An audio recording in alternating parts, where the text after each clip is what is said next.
my name is Kevin Todeschi, and it is my pleasure to be here with you to talk about Edgar Cayce on the Akashic Records. What we're going to do in our time together is talk about how these Akashic Records influence us. They influence us in terms of past and the past memory we have.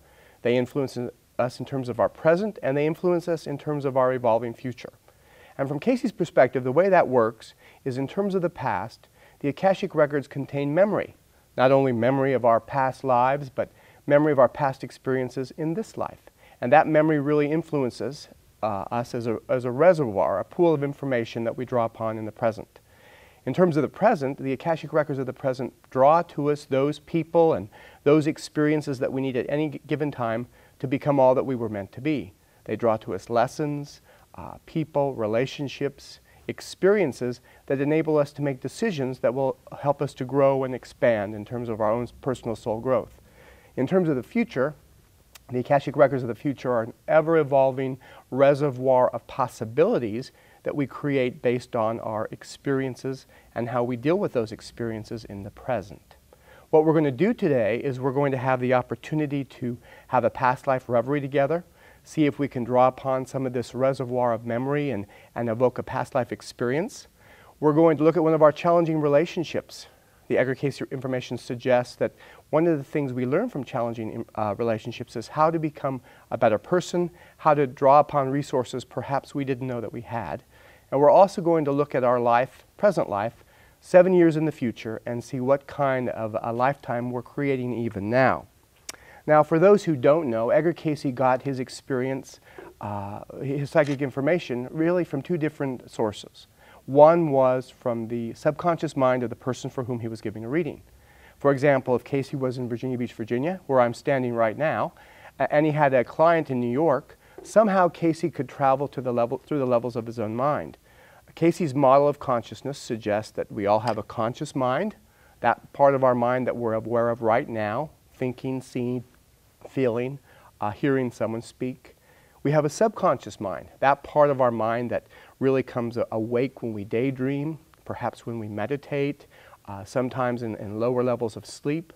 And we have a superconscious mind, that part of our mind that is somehow connected to all other minds.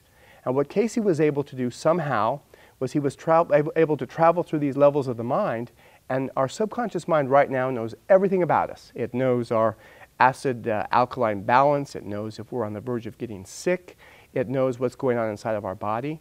Somehow Cayce's own subconscious mind was able to communicate with the subconscious mind of the person to whom he was giving a reading, and that's where he got his information related to health. So one source of information was the source of the own person he was giving a reading to, their own subconscious mind. Another source of information was the Akashic Records. Now, we might imagine the Akashic Records as really an invisible force field around the earth that somehow is a database of everything that occurs within the earth. Now, Cayce would say that the Akashic Records are actually everywhere. They're not just around the earth. But for ease of understanding, if we could imagine an invisible force field around the earth, and somehow everything that occurs within this dimension is recorded in that place. And it's recorded next to the person's name who actually did the deed or thought the thought.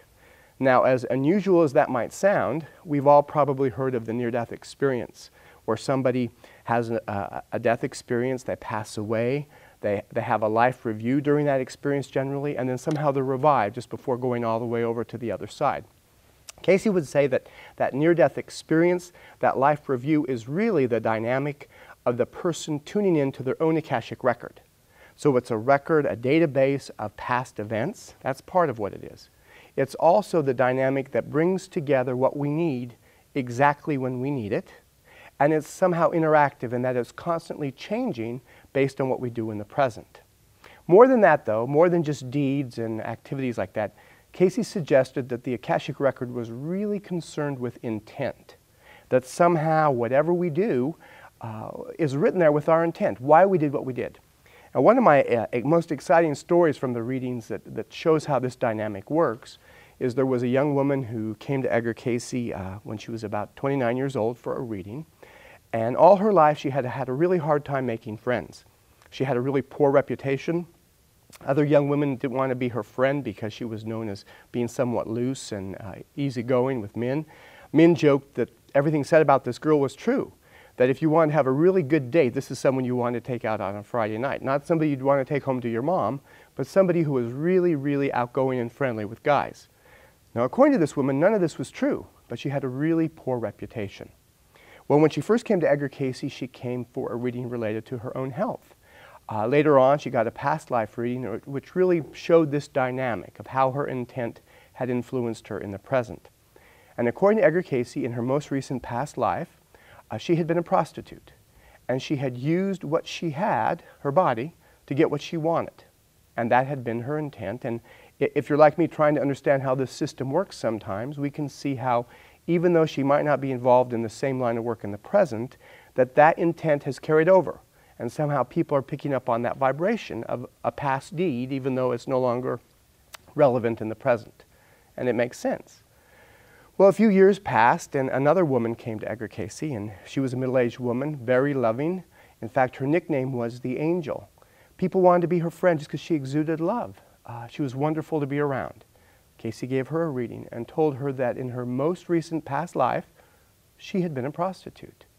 But in the course of that reading, Cayce suggested that she had given the only thing she had out of love to give companionship to lonely men. So somehow the second woman, her intent had been love, and that got reinforced in the present, whereas the first woman, her intent had been selfishness, and that got reinforced in the present. So it's not always the deed that we get most credit for, it's the intent, why we do what we do. In fact, Edgar Cayce suggests that we get credit for the try. Now, when Edgar Cayce gave a reading on his couch, he'd lay down on his couch. We still have the couch here in Virginia Beach in the Cayce archives. He'd close his eyes, put his hands over his stomach, begin to pray. And when he saw a brilliant flash of light, his eyes would flutter, and his wife would give him a suggestion that he would tune into this person. If it had to do with a health reading, she'd give him the address at a particular time where this person was. If it had to do with a past life reading, they'd give him the time and location of birth. And this is the experience he'd have for a past life reading. This is what he saw when he went to the place he called the Akashic Records. This is in Edgar Cayce's own words. I see myself as a tiny dot out of my physical body, which lies inert before me. I find myself oppressed by darkness, and there's a feeling of terrific loneliness. Suddenly I'm conscious of a white beam of light. As this tiny dot, I move upwards, following the light, knowing that I must follow it or be lost. As I move along this path of light, I gradually become conscious of various levels upon which there is movement. Upon the first levels, there's vague, horrible shapes, grotesque forms such as you might see in a nightmare. Passing on, there begin to appear on either side misshapen forms of human beings with some part of the body magnified. Again, there's a change, and I become conscious of gray hooded forms moving downward. Gradually, these become lighter in color. Then the direction changes, and the forms move upward, and the color of the robes grow rapidly lighter. Actually, what's happening is he's moving through the various levels of consciousness, from the very dark, dense, oppressive levels to the higher levels, the more spiritual levels. Next, there begin to appear on either side vague outlines of houses, walls, trees, but everything is motionless. As I pass on, there's more light and movement in what appear to be normal cities and towns. With the growth of movement, I become conscious of sounds. At first, indistinct rumblings, then music, laughter, and the singing of birds.